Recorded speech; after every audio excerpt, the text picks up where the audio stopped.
만약 오늘 대한민국 모든 사람이 은행으로 달려가 그 숫자를 전부 현금으로 바꾸려 한다면 어떤 일이 벌어질까요?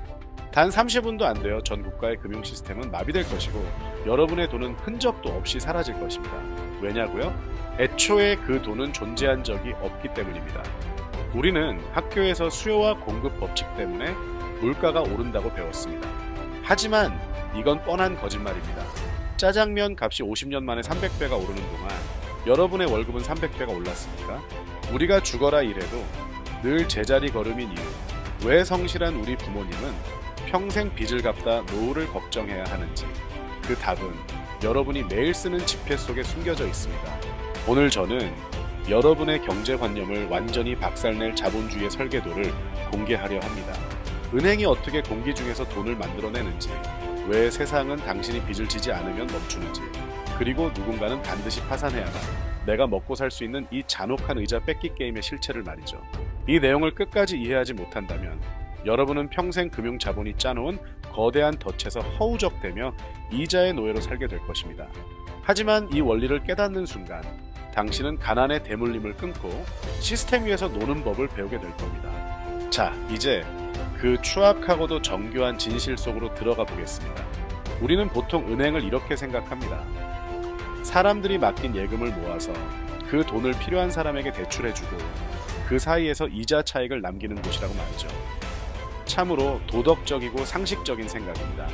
하지만 현실은 전혀 다릅니다.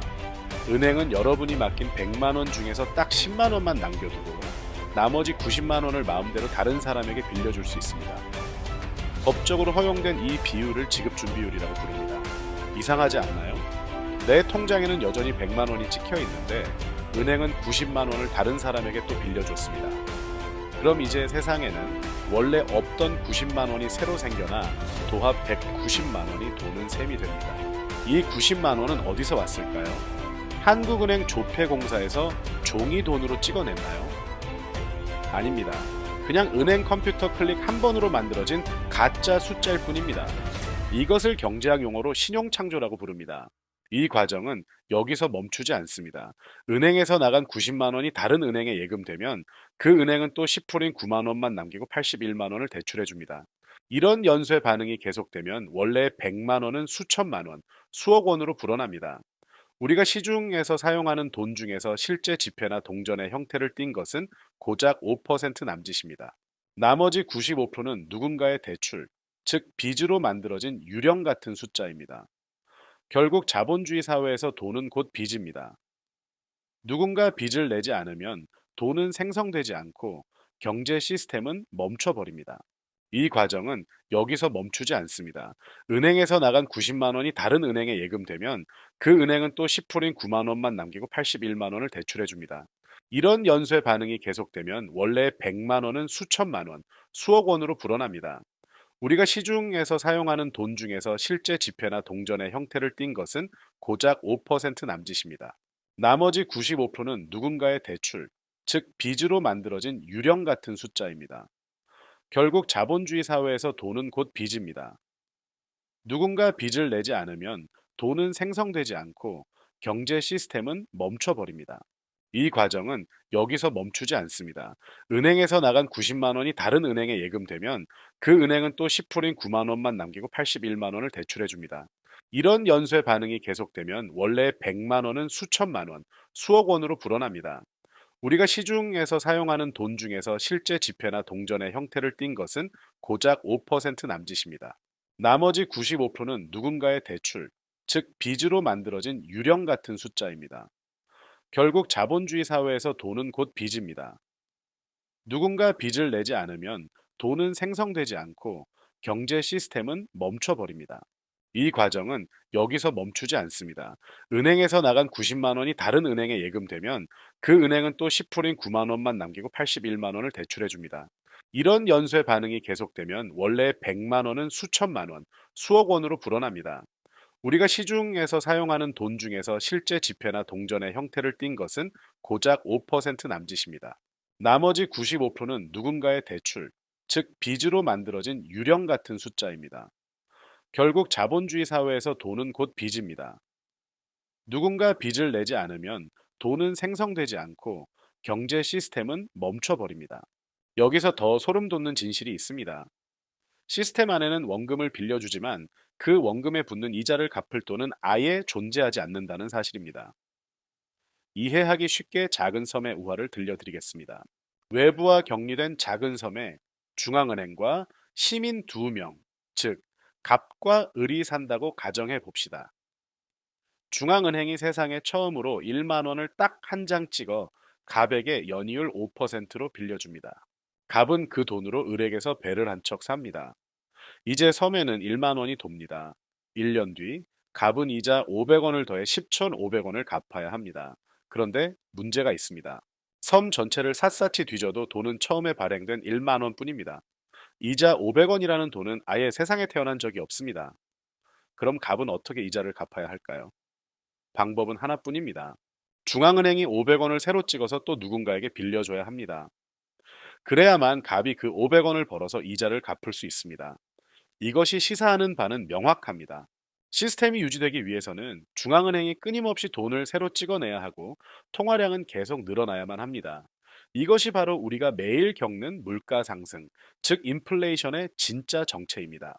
수요와 공급 때문이 아니라 시스템 자체가 돈의 가치를 계속 떨어뜨려야만 굴러가기 때문입니다. 그런데 이 구조에는 치명적인 함정이 있습니다. 시중에 돈은 돈보다 갚아야 할 원금과 이자의 총액이 항상 더 많기 때문에 우리 모두가 열심히 일해도 누군가는 반드시 파산해야만 합니다. 마치 음악이 멈추면 자리에 앉지 못한 사람이 탈락하는 의자 뺏기 게임과 같습니다. 내가 열심히 일해서 빚과 이자를 모두 갚았다면 그것은 내가 다른 사람의 이자가 될 돈을 시장에서 선점했다는 뜻입니다. 결국 돈을 구하지 못한 내 이웃은 파산할 수밖에 없습니다. 자본주의가 본질적으로 약탈적이고 피도 눈물도 없는 경쟁 사회일 수밖에 없는 이유는 인간의 심성 때문이 아니라 시스템의 수학적 구조 때문입니다. 누군가의 눈물이 있어야 나의 생존이 보장되는 이 잔혹한 굴레 안에서 우리는 매일 돈을 벌기 위해 싸우고 있는 것입니다. 이 거품이 영원히 팽창할 수는 없습니다. 사람들의 대출이 한계에 다다르고 더 이상 빚을 내서 소비할 여력이 없어지는 순간이 옵니다. 이때가 되면 통화량이 줄어들기 시작합니다. 거품이 터지면서 물가가 하락하고 기업이 망하며 실업자가 넘쳐나는 경제의 겨울 디플레이션이 찾아옵니다. 러시아의 경제학자 콘드라티에프는 자본주의의 약 50년에서 60년 주기의 장기 파동이 존재한다는 것을 발견했습니다. 호황의 여름이 지나면 반드시 혹독한 겨울이 옵니다. 2008년 전 세계를 강타한 금융위기는 바로 이 거품의 붕괴를 보여준 단적인 예였습니다.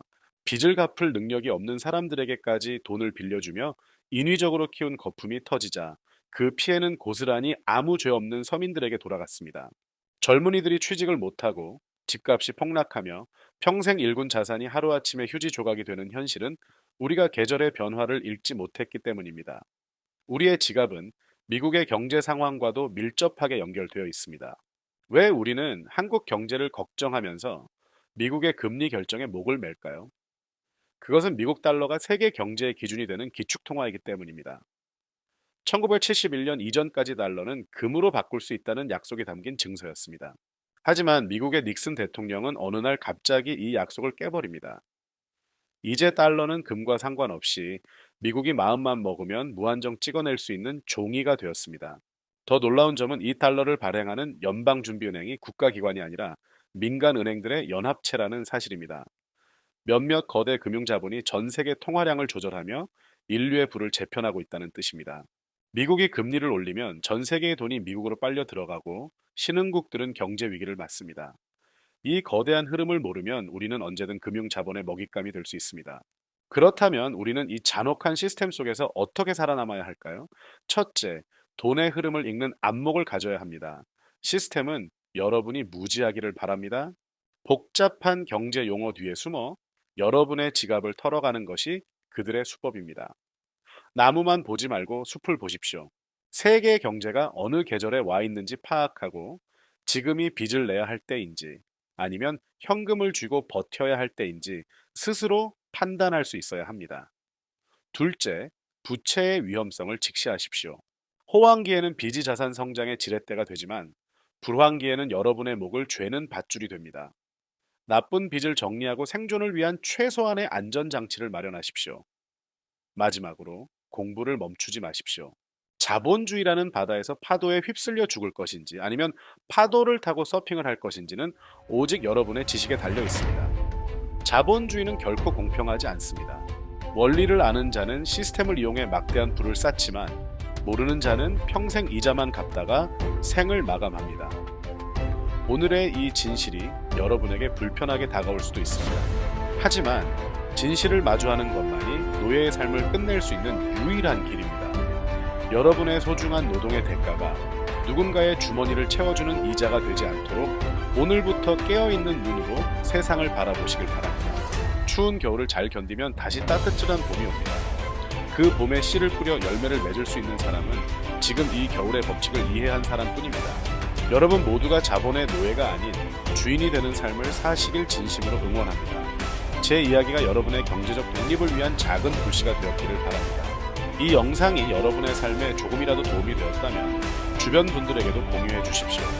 시스템의 민낯을 더 많은 사람이 알게 될수록 우리는 더 건강한 사회를 만들 수 있습니다. 긴 시간 경청해 주셔서 감사합니다. 여러분의 건승을 빕니다.